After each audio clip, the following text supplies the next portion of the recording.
Last class में अपन लोगों ने बात कर ली थी कूलम्ब्स लॉ।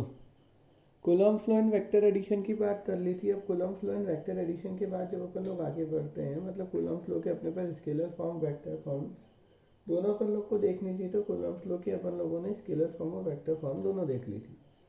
तो अब जब अपन लोग आगे बढ़ते हैं तो आगे बढ़ने के बाद अपन लोग को जो बात करनी है तो वो अपन लोग को अब देखना है principle of superposition. Principle of superposition अपन लोग को कुछ ऐसा बोलता है कि अगर अपन लोग के पास बहुत सारे चार्जेस है, जैसे अपन लोग का ये एक चार्ज हो गया Q1, ये हो गया Q2 और ऐसे करते करते ये हो गया Qn। इन बहुत सारे चार्जेस के कारण यहाँ पर एक चार्ज है Q0। इस चार्ज Q0 के ऊपर तुम लोग को निकालना नेट फोर्स। तो देखो, प्रिंसिपल ऑफ सुपरपोजिशन की जब बात की जाती है तो सुपरपोजिशन का हमेशा मीनिंग होता है वेक्टर एडिशन। तो जब भी सुपरपोजिशन की बात की जाएगी तो सुपरपोजिशन का हमेशा मीनिंग होता है वेक्टर एडिशन। अगर मैं यहाँ पर देखता हूँ ये सारे चार्जेस का नेचर, तो ये सारे चार्जेस कैसे हैं? पॉजिटिव इन नेचर है। तो अब अगर मैं देखता हूँ ये पॉजिटिव तो पॉजिटिव पॉजिटिव यहाँ पर क्या होगा? रिपल्सन। ये पॉजिटिव तो पॉजिटिव पॉजिटिव क्या होगा? रिपल्सन। ये पॉजिटिव तो पॉजिटिव पॉजिटिव यहाँ पर फिर क्या होगा? रिपल्सन। इस Q0 का Q1 के रेस्पेक्ट में जो पोजीशन वेक्टर है इसको मैंने बोल दिया R01 वेक्टर। Q0 का Q2 के रेस्पेक्ट में जो पोजीशन वेक्टर है इसको मैंने बोल दिया R02 वेक्टर। Q0 का Qn के रेस्पेक्ट में जो पोजीशन वेक्टर है इसको मैंने बोल दिया R0n वेक्टर। Q0 के ऊपर Q1 के कारण लगने वाला फोर्स ये हो गया F01 वेक्टर। Q0 के ऊपर Q2 के कारण लगने वाला फोर्स ये हो गया F02 वेक्टर। Q0 के ऊपर Qn के कारण लगने वाला फोर्स ये हो गया F0n वेक्टर। और जब अपन लोग बात करते हैं टोटल फोर्स की कि मेरे को अगर इस चार्ज Q0 के ऊपर टोटल फोर्स निकालना है, तो इस चार्ज Q0 के ऊपर लगने वाला total force F vector is equal to F01 vector plus F02 vector plus F0n vector. मतलब इस Q0 के ऊपर लगने वाले सारे फोर्सेस का वेक्टर एडिशन। तो F01 K Q0 Q1 by R01 square R01 cap F02 K Q0 Q2 by R02 square R02 cap plus n तक जाना है तो K Q0 Qn by R0n square R0n cap. यहाँ से K Q0 common अंदर आया, Q0 by R01 square R01 cap, Q2 by R02 square R02 cap, Qn by R0n square R0n cap. फिर इस पूरे को मैंने लिख दिया समीशन की फॉर्मेट में, तो ये हो गया K Q0 summation i is equal to 1 to n Qi by R0i का स्क्वायर R0i कैप। ये हो जाएगा अपने इस चार्ज Q0 के ऊपर लगने वाले टोटल नेट फोर्स का वैल्यू। मतलब इसके ऊपर लगने वाला नेट फोर्स, टोटल फोर्स, सारे चार्जेस के कारण जो भी फोर्स यहाँ पर लग रहा है उन सारे फोर्सेस के वेक्टर एडिशन के इक्वल होता है। ये होता है अपना Coulomb law, Coulomb force in vector addition. अब अपन लोग यहाँ पर जब बात करते हैं तो आगे चल के अपन लोग को इसके बहुत सारे एग्जाम्पल्स देखने होते हैं, जिसका एक एग्जाम्पल मैं लेकर तुम लोग को बता रहा हूँ कि मान लो अपन लोग को ऐसा बोल रखा है कि बहुत सारे जैसे कोई 3 चार्जेस थे। ये 3 चार्जेस किसी ट्राइंगल की वर्टेक्सेस पर सिचुएटेड है। तो एक ट्राइंगल है, इस ट्राइंगल की वर्टेक्सेस पर ये कैपिटल क्यू और ये कैपिटल क्यू, ये 3 चार्जेस इस ट्राइंगल की वर्टेक्सेस पर है। तो ये जो स्मॉल क्यू इसके सेंट्रोइड पर रखा गया, इसके ऊपर लगने वाला मेरे को नेट फोर्स निकालना है। ट्राइंगल का जो साइड है वो ट्राइंगल का साइड है ए। सारे चार्जेस का जो नेचर है वो सारे चार्जेस का नेचर है पॉजिटिव। तो फिर अपन लोग यहाँ पर क्या देखते हैं कि ये पॉजिटिव पॉजिटिव क्या हुआ? रिपल्सन। ये पॉजिटिव पॉजिटिव यहाँ पर फिर रिपल्सन, और ये पॉजिटिव पॉजिटिव यहाँ पर हो गया रिपल्सन। तो अब जब अपन लोग आगे बात करते हैं, ये साइड अगर ए हो गई, ये एंगल हो गया 60 डिग्री। अगर ये मैंने नाम दे दिया ABC, ये परपेंडिकुलर डाला, ये मैंने दे दिया M, और ये इसका सेंट्रोइड हो गया O।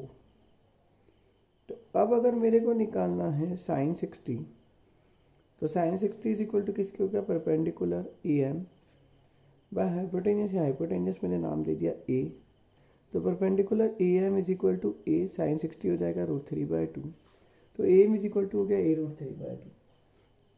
फिर ये जो होगा A O is equal to B O is equal to C O, तो A O equal to B O equal to C O is equal to इस ए ओ का रेशियो, ये रेशियो हो जाएगा 2:1 का, तो इस ए ओ का ratio 2 divided by sum of ratio 3 multiplied by total value a√3/2, तो ये आंसर आ गया अपने पास a/√3। मतलब ये वाला डिस्टेंस, ये वाला डिस्टेंस, ये वाला डिस्टेंस, तीनों डिस्टेंस a/√3 के इक्वल आ गए।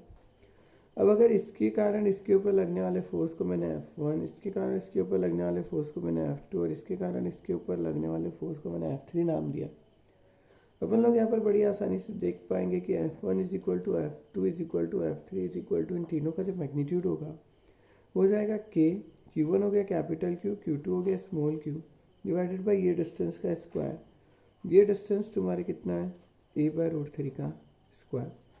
आंसर हो गया तुम लोग के पास 3KQQ/a²। मतलब ये तीनों फोर्सेस एक दूसरे के इक्वल होंगे और इन तीनों का वैल्यू हो गया 3KQQ/a²। ये चीज़ अपन लोग को निकल के आ गई कि F1 is equal to F2 is equal to F3 is equal to F। आगे जाके अपन लोग को इसको सॉल्व करना है, तो इसको सॉल्व अपन सीधे कर रहे हैं रिजोल्यूशन वाले मेथड से। रिजोल्यूशन वाले मेथड से मतलब कैसे, अगर ये टोटल एंगल 60 डिग्री है तो इसका आधा ये जो एंगल हो जाएगा ये 30 हो जाएगा, और अगर ये आधा एंगल 30 डिग्री हो जाएगा तो ये एंगल 30 डिग्री और ये भी कितना हो जाएगा 30 डिग्री। और ये तुम लोग को बहुत अच्छे से क्लियर पता है F1 is equal to F2 is equal to F3 is equal to F है, तो जिसके साथ एंगल बना वापस वाला कंपोनेंट अपना वही कॉस वाला, परपेंडिकुलर वाला कंपोनेंट अपना वही साइन वाला, फिर वापस जिसके साथ एंगल बना वो कंपोनेंट अपना कॉस वाला, परपेंडिकुलर वाला कंपोनेंट यहाँ तक अपना ये वाला हो जाएगा साइन वाला। अब फिर उसके बाद रिजोल्यूशन करने के बाद अपन लोग यहाँ पर निकालेंगे net force. Net force x direction में भी और नेट फोर्स वाई डायरेक्शन में भी। तो नेट फोर्स जब मैंने एक्स डायरेक्शन में निकाला तो एक्स डायरेक्शन का ये एक कंपोनेंट F cos 30 और ये एक कंपोनेंट F cos 30, तो एक्स डायरेक्शन के अलग नेट फोर्स हो गया F cos 30 minus F cos 30, तो F cos 30 minus F cos 30 कितना हो गया ये 0। और y डायरेक्शन के अलॉन्ग जब नेट फोर्स निकालता हूँ तो y डायरेक्शन के अलॉन्ग ऊपर वाले ये दो हो गए F sin 30 और F sin 30, तो ये हो गया F sin 30 plus F sin 30 minus का डाउनवर्ड डायरेक्शन में यहाँ पर जा रहा है F sin 30 1/2 sin 30 1/2 minus F/2 plus F/2 minus F, मतलब नेट फोर्स तुम्हारे ये कितना हो गया 0। Fx भी 0 हो गया, Fy भी 0 हो गया। तो अब अगर मैं बात करता हूँ F वेक्टर की तो ये तुम्हारे हो गया Fx i plus Fy c, तो ये भी तुम्हारे आएगा 0। ये 0 आ जाता है तो ठीक है, लेकिन ये 0 नहीं आता है तो तुम्हें इसका रिजल्टेंट निकालना पड़ेगा। इसका रिजल्टेंट निकालेंगे अपन, रिजल्टेंट का magnitude F net is equal to square root of Fx square plus Fy square, और दूसरा एंगल निकालेंगे अपन tan phi। इसका tan phi जो होगा, ये tan phi इसका बेसिकली देगा डायरेक्शन, और ये tan phi जो इसका डायरेक्शन देगा वो अपन कैसे निकालेंगे, tan phi is equal to y वाला कंपोनेंट बाय x वाला कंपोनेंट। तो y वाला कंपोनेंट यहाँ पर Fy और x वाला कंपोनेंट Fx। 0 हो जाए तो ठीक है, 0 नहीं होता है तो अपन लोग को ये करना पड़ेगा, और 0 नहीं होता है तो यहाँ पर अपन लोग इसको एक्चुअली में 0 करके भी सॉल्व कर सकते हैं। कैसे, यहाँ पर जो अभी अपन लोगों ने रिजल्ट निकाला इसको अपन बेसिकली एक सिमेट्री से डिफाइन करते हैं कि जैसे अगर ये मेरे को ट्रायंगल दे रखा था या जो कुछ भी दे रखा था, जैसे मान लो ये +2q +2q +2q होता, तो भी यहाँ पर ये जो पॉइंट ऑफ सिमेट्री पे मान लो कोई q चार्ज में रख देता तो इसके ऊपर लगने वाला फोर्स 0 होता। मतलब जब भी सिमेट्री होती है तो सिमेट्री वाली कंडीशन की जब भी अपन लोग बात करते हैं तो उसका ये जो पॉइंट ऑफ सिमेट्री होता है, इस पॉइंट ऑफ सिमेट्री पर जितने भी जो भी फोर्सेस चार्जेस रखेंगे अपन, उस चार्ज के ऊपर लगने वाला नेट फोर्स हमेशा 0 होता है। जैसे ये सिमेट्री मान लो स्क्वायर की हो गई, तो ये स्क्वायर पे भी मान लो +3q रख देता, +3q रख देता, +3q रख देता, और यहाँ पे भी +3q रख देता, तो सेंटर पे रख देता -5q, तो इस पर लगने वाला नेट फोर्स 0 होता। ये सिमेट्री का मतलब है, मतलब सारे चार्जेस जो भी है वर्टेक्सेस वगैरह पे उनका वैल्यू सेम होना चाहिए, और उनका चार्जेस का ये जो भी सेंटर वाला जो भी चार्ज आएगा उससे डिस्टेंस भी सेम होना चाहिए। फिर अपन लोग आगे बात करते हैं तो जब अपन लोग आगे बात करते हैं, तो जब अपन आगे बढ़े तो अपन लोगों ने यहाँ पर देखा प्रिंसिपल ऑफ सुपरपोजिशन के बाद कूलम्ब लॉ इन मीडियम।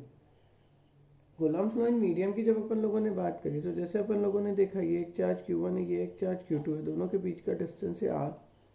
इनके बीच में लगने वाला मेरे को नेट फोर्स निकालना है। तो वैक्यूम में या एयर में जब अपन लोग बात करेंगे, तो इन दोनों चार्जेस के बीच में लगने वाला force 1/4πε0 Q1 Q2 by R square हो जाएगा।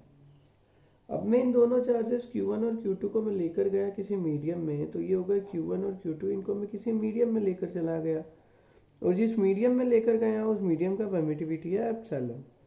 तो जब मीडियम का परमिटिविटी एप्सिलॉन है, तो मीडियम में इन दोनों चार्जेस के बीच में लगने वाला टोटल फोर्स, मतलब ओवरऑल टोटल फोर्स, जब मैं इन दोनों चार्जेस को मीडियम में लेकर चला गया, वो टोटल फोर्स हो जाएगा F medium is equal to 1/4πε Q1 Q2 by R square. ये था बेसिकली वैक्यूम में, ये था बेसिकली मीडियम में।